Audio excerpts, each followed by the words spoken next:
कई लोगों को लगा कि 19 साल के बच्चे को क्या ही पता है या अपने से ज्यादा उम्र वाले लोगों को वो क्या ही सिखा पाएगा कि कहाँ मैं हिंदी मीडियम के एक स्कूल में पढ़ती थी, अब मैं यूपी बोर्ड से उठ करके सीबीएसई बोर्ड में आ चुकी हूँ, जो कि एक डिफरेंट लाइफ एग्जाम लेती है। तो कोई पैटर्न नहीं होता, कोई उसकी डेट शीट नहीं होती, वो अचानक से होता है। ऐसा लगा कि जीवन में अब कोई पॉइंट नहीं है किसी भी चीज को करने का, जब हमें अपने लोगों को खोना ही है। या लाइफ है तो प्रॉब्लम्स तो आना निश्चित है, और उनसे निपटने का सिर्फ एक तरीका है कि हम खुद को स्ट्रांग बना लें। 3 वो बातें जो मैं जाते जाते आपसे कहना चाहती हूँ। Hello friends, this is Himanshi and welcome to Josh Talks. मैं एक टीचर हूँ, और जब मैं ये कहती हूँ कि मैं एक टीचर हूँ, इसका मतलब मैं लोगों को सिखाती हूँ और उनसे सीखती हूँ। सीखने सिखाने की कोई उम्र नहीं होती, लेकिन इस बात पर भी कई लोगों ने डाउट किया। मैंने शुरुआत की थी पढ़ाने की 19 साल की उम्र में, और कई लोगों को लगा कि 19 साल के बच्चे को क्या ही पता है या अपने से ज्यादा उम्र वाले लोगों को वो क्या ही सिखा पाएगा या इस प्रोफेशन के साथ जस्टिस नहीं कर पाएगा। उन लोगों के ये डाउट आज की डेट में ऑटोमेटिकली क्लियर हो चुके होंगे, मैं कर चुकी होंगी होपफुली। मेरे साथ कुछ 15-20 लाख लोग जुड़े हुए हैं, 2-3 किताबें मैं लिख चुकी हूँ, और ये जो लर्निंग की प्रोसेस है ये हमारी कॉन्टिन्यूस चल रही है। तो मैं आपको एक बात यहाँ कहना चाहूंगी कि जब भी लोग आप पर डाउट करें या कहें आपके सपने आपकी औकात से ज्यादा बड़े हैं, तो उस बात को, उनके उस पॉइंट को जवाब मुंह से ना दे करके कहीं उस चीज को नोट कर लीजिए अपने दिमाग में या पेपर पर, और जस्ट वर्क ऑन इट। कोशिश कीजिए, काम कीजिए अपने ऊपर, और जवाब अपने आप मिल जाएंगे। मेरे चैनल का नाम है लेट्स लर्न, जिसका हिंदी मतलब होता है चलिए सीखते हैं। मेरा जो फोकस था वो इसी बात पे था कि मैं खुद सीखूं और लोगों को सिखाऊं, और ये सीखते सीखते जो प्रक्रिया है वो आज 15-20 लाख लोगों तक पहुंच चुकी है, और करोड़ों में लोग देख चुके हैं मेरे वीडियोस को। अगर मैं बात करूं तो सीखने की जब बात आती है तो एक छोटा सा एग्जाम्पल मुझे याद आता है महाभारत का। शायद आपने महाभारत की एक कथा सुनी होगी, जिसका एक किस्सा है कि अभिमन्यु ने कैसे चक्रव्यूह को भेदा। फिर भी मैं आपको थोड़ा सा रिमाइंड कराने के लिए बताती हूँ। कौरवों और पांडवों के बीच में युद्ध था। कौरवों ने एक चक्रव्यूह की रचना की जिसको भेदना असंभव था, लेकिन सिर्फ अभिमन्यु ही उस समय वहां मौजूद था जो उसको भेद सकता था। अभिमन्यु जो सबसे छोटा था उम्र में, उसने उस चक्रव्यूह को भेदा। और ये जो शिक्षा थी उसे कब मिली थी? जब वो अपनी माँ के गर्भ में था, यानी पेट में था। माँ के गर्भ से, माँ के पेट से हम सीखना शुरू कर देते हैं। जीवन पर्यंत जब तक हम मरते हैं तब तक हम सीखते हैं। तो सीखना एक ऐसी प्रक्रिया है जो जन्म से भी पहले से शुरू हो जाती है और हमेशा चलती रहती है। इसीलिए शायद मुझे सीखने का इतना शौक है, लर्निंग मुझे फैसिनेट करती है, और इसीलिए मैंने इस प्रोफेशन को चुना। क्योंकि जब आप टीचर कहते हैं खुद को, तो इसका मतलब सिर्फ आपको सब कुछ आता है ये नहीं है। इसका मतलब है आप जीवन भर सीखने के लिए तैयार हैं। जिस सफर के बारे में मैं आपसे बात कर रही हूँ, उस सफर की शुरुआत मेरे बचपन में उत्तर प्रदेश के एक छोटे डिस्ट्रिक्ट बुलंदशहर के एक छोटे गांव में हुई थी, जब मैं अपने नाना नानी के यहाँ रहा करती थी। मेरे घर में सभी टीचर्स हैं, मेरे मम्मी पापा, मेरे मामा भी एक शिक्षक हैं। मैं उनके साथ रहती थी और कभी कभी उनके स्कूल जाती थी, एक सरकारी स्कूल में। और वहाँ जब मैं जाती थी तो बच्चों को शौक होता है, वो स्कूल जाके खेलते हैं या बैठ जाते हैं टीचर की चेयर पर, बट मैं जाकर के अपने से छोटी क्लासेस को पढ़ाया करती थी बोर्ड पे चौक लेकर के। पता नहीं उनको कितना समझ आता होगा बच्चों को और मुझे क्या आता था, बट मुझे वो पसंद था, वो फैसिनेशन थी, और शायद वही चीज़ आगे चल करके इस फॉर्म में कन्वर्ट हुई।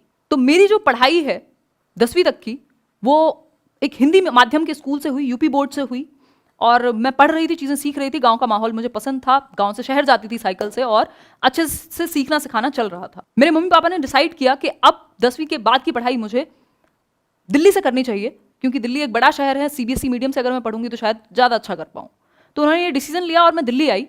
10वीं क्लास से पढ़ना शुरू किया मैंने, और कई सारी समस्याओं का सामना मुझे करना पड़ा, क्योंकि मेरा माहौल पूरा चेंज हो चुका था। जहाँ मैं रहती थी घर में, वो भी एक नेचुरल एनवायरनमेंट में गाँव में मैं रहती थी, वो भी चेंज हो चुका था। और स्कूल का माहौल, वो सबसे बड़ा ट्रांजिशन था, एक सबसे बड़ा परिवर्तन था कि कहाँ मैं हिंदी मीडियम के एक स्कूल में पढ़ती थी, अब मैं यूपी बोर्ड से उठ करके सीबीएसई बोर्ड में आ चुकी हूँ, जो कि एक डिफरेंट पैटर्न है और सारी चीज़ें वहाँ डिफरेंट हैं, अंतर है। एक छोटा सा किस्सा है, जब मैं ट्यूशन जाया करती थी 10th में, तो साइंस के ट्यूशन में मुझे काफ़ी डिफिकल्टी मुझे साइंस में होती थी, विज्ञान में, क्योंकि टेक्निकल शब्द होते हैं और मैंने वो हिंदी मीडियम में पढ़े थे बचपन से। तो मैं चीज़ें लिखती थी, बहुत कोशिश भी करती थी ज़्यादा जल्दी से समझ पाऊँ चीज़ें, बट कई बार ऐसा होता था कि मुझे रेफरेंस के लिए पुराने अपने शिक्षकों को कॉल करके पूछना पड़ता था कि ये वाष्पीकरण की प्रक्रिया है, इसको हिंदी में क्या कहते हैं, ये कैसे है। जैसे ही बात हिंदी में आती थी तो समझ में आ जाती थी।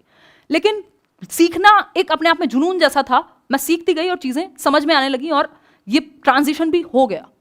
12th के बाद मैंने दिल्ली यूनिवर्सिटी में ग्रेजुएशन के अंदर एडमिशन लिया और आगे की पढ़ाई जारी रखी।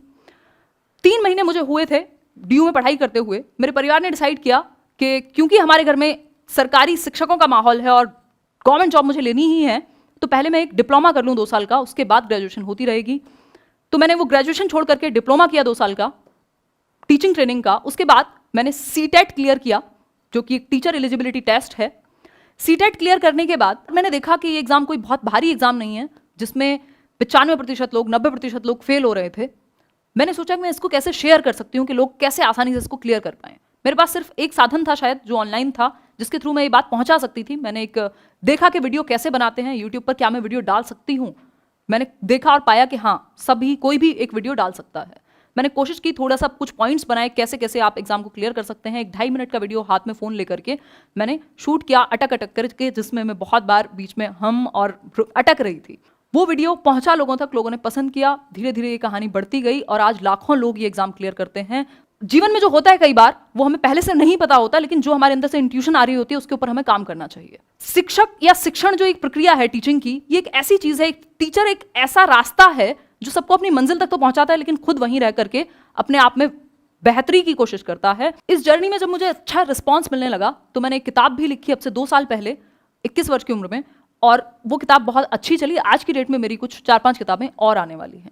कुल मिलाकर के बात यह है, जब आपकी इंटेंशन अच्छी होती है और आप कर्म करने के लिए तत्पर रहते हैं या काम करना चाहते हैं तो रास्ते मिल जाते हैं। अब 2020 आ चुका था और 2020 आते आते मैंने अपनी लाइफ को बहुत हद तक ट्रैक पर ले आई थी।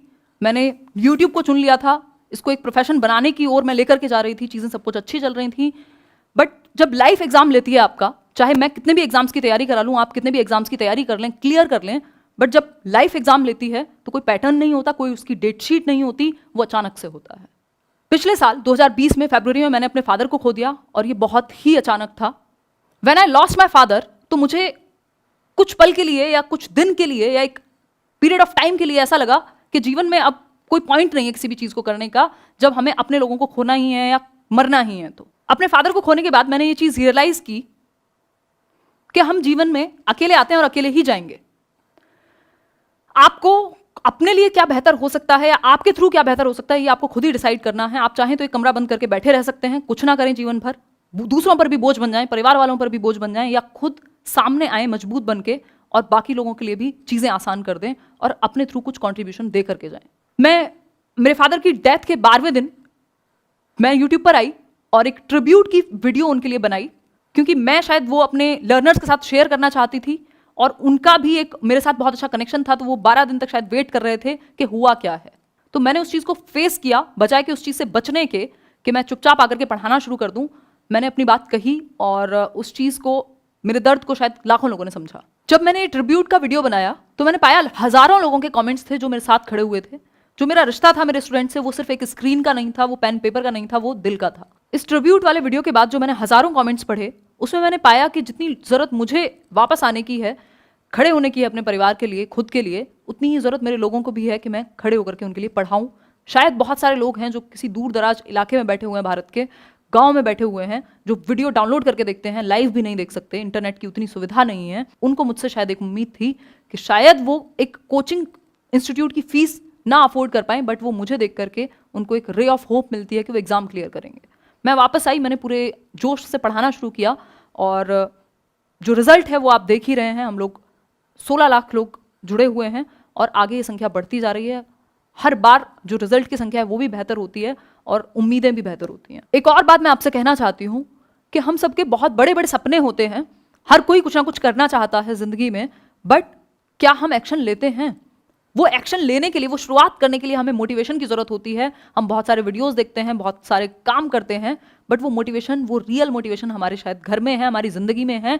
सबसे बड़ी मोटिवेशन हमारे पेरेंट्स हैं, जिनकी वजह से शायद आप ये आज वीडियो देख पा रहे हैं। आप पेन पेपर उठा करके चीज़ें लिख सकते हैं, इंटरनेट पर रिसर्च कर सकते हैं, चीज़ें सीख सकते हैं। आपके लिए ये बहुत ही छोटी सी बात होगी, बट जो आपका परिवार है, जो आपके पेरेंट्स हैं, उनकी जर्नी आपको यहाँ तक पहुँचाने के लिए कितनी मेहनत वाली रही है, ये आप सिर्फ अज्यूम कर सकते हैं। कोशिश कीजिए इसको फील करने की, तब आपको फील होगा कि आपकी पहली जनरेशन ने आपको यहाँ तक लाने के लिए कितनी मेहनत की है और आप उनको अब कुछ और दें और आगे आने वाली जनरेशन को इससे कई गुना ऊपर लेकर के जाएं। 3 वो बातें जो मैं जाते जाते आपसे कहना चाहती हूँ, जो आप अपने साथ रखें। इस टॉक से आपको क्या सीखने को मिला, वो एक कंक्लूजन है। पहली बात कि आप कहाँ से शुरू करते हैं, कितनी बड़ी जगह थी, कितनी छोटी जगह थी, किस गांव, किस शहर, किस कस्बे से आप देख रहे हैं, कितने संसाधन आपके पास हैं, कितने संसाधन आपके पास नहीं हैं। किसी के पास बहुत ज़्यादा संसाधन है, किसी के पास बिल्कुल नहीं है। ये सब चीज़ें मुद्दा नहीं है आपके आगे बढ़ने से रोकने की। आप रुक ही नहीं सकते क्योंकि आपके पास संसाधन कम है, या आप किसी छोटी जगह से हैं, आप हिंदी मीडियम में पढ़े थे, आप गांव में रहते हैं, कोई फर्क नहीं पड़ता। फर्क पड़ता है आपकी जिज्ञासा से, आप में वो आग कितनी है कि आप रुके ना, आप कितने जिज्ञासु हैं कि आप थके ना, आप आगे बढ़ते रहें डिफिकल्टीज को पार करके।